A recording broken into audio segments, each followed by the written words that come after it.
sa nasinating pandemya, apektado ang panginabuhian sa kadaghanan. Apan may pipila ka mga patigayon nga miarang-arang ang kita ning panahuna sama na lang sa pagpanghimo og pisi. Sayranta ang panginabuhian sa mga taga Masulog, Tumoy, Basak, Lapu-Lapu City, pinaagi ni ining report. Kay subli nang nasinati ang init sa adlaw, pabor na usab ang panahon sa mga manghimuay og pisi dinhi sa Masulog Tumoy, Barangay Basak aron ibuwad ang ilang mga produkto. Dinhi mahimutang ang labing daghang manghimuay og nagkalain-laing klase sa pisi. Adunay pisi nga hinimo sa nylon, aduna usay hinimo gamit ang abaka nga moy nabantog nga maoy labing lig-on nga matang sa pisi ug ang pisi nga hinimo gamit ang lampakanay nga maoy gigamit na usab karon sa paghimo og kaang, basket ug ubang mga dekorasyon. Usa sa mga manghimuay og lampakanay nga pisi dinhi ang pamilya ni Ana Marie Tenebroso. Gamit ang mga layang dahon sa lampakanay, tuksiun nila kini gamit ang kutsilyo, dayon hilbahon o bilyuhon. Ang paghilba o ang pagbilyo ang labing kuti sa proseso sa pagpisi. Kani siya may kuti og kaning pagtuksian ni. Dugay man ni pagtuksian ni kay tagsa-tagsaon man nimo og kuan. Lilas ang kaning siyang lampakanay para mahimo siyang ingani. Humanila kini mahilba, magtinabangay na ang mga sakop sa pamilya sa paghimo sa pisi.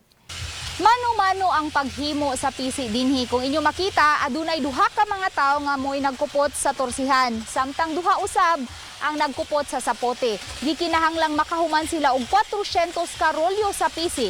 Aron aduna sila 1,000 ka pesos nga mauna ang ilang bahin-bahinon.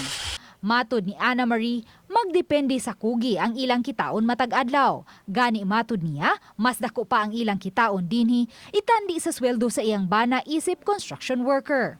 Dako kay nigtabang na ugway trabaho akong bana kay construction raman akong bana.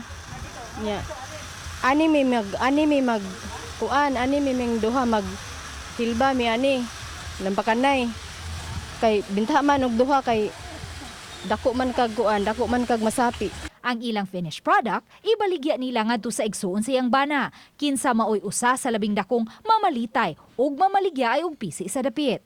Sa kaniadto ang gamit namo mga kuan kanang gitawag og abaka unya kay tungod lagi kay ning taas og maimpreso ang abaka mao nga naningkamot mi og paghimo og ingon ani nya among gipang sample hantod nga ni naprubahan hantod karon sige mao na sige namog panginabuhi kining gitawag og lampakanay rope. Kanang gitawag og lampakanay mao na daghang source diri sa Lapu-Lapu kay makuha man namo dito sa kanang sa Basak kanang labing ubos nga lugar sa Lapu-Lapu nga kanang dali ra kay malunupan og tubig. Tungod sa pagkahilig na karon sa mga tao sa mga kaang o ubang home decor nakapadayon ang ilang panginabuhian, taliwa ning nasinating pandemya. Pero dako kay tabang ning kining pamisi namo kay makatuman mi sa kuan protocols nga gihimo nga kanang dili mang laag ana ra mis balay magtrabaho.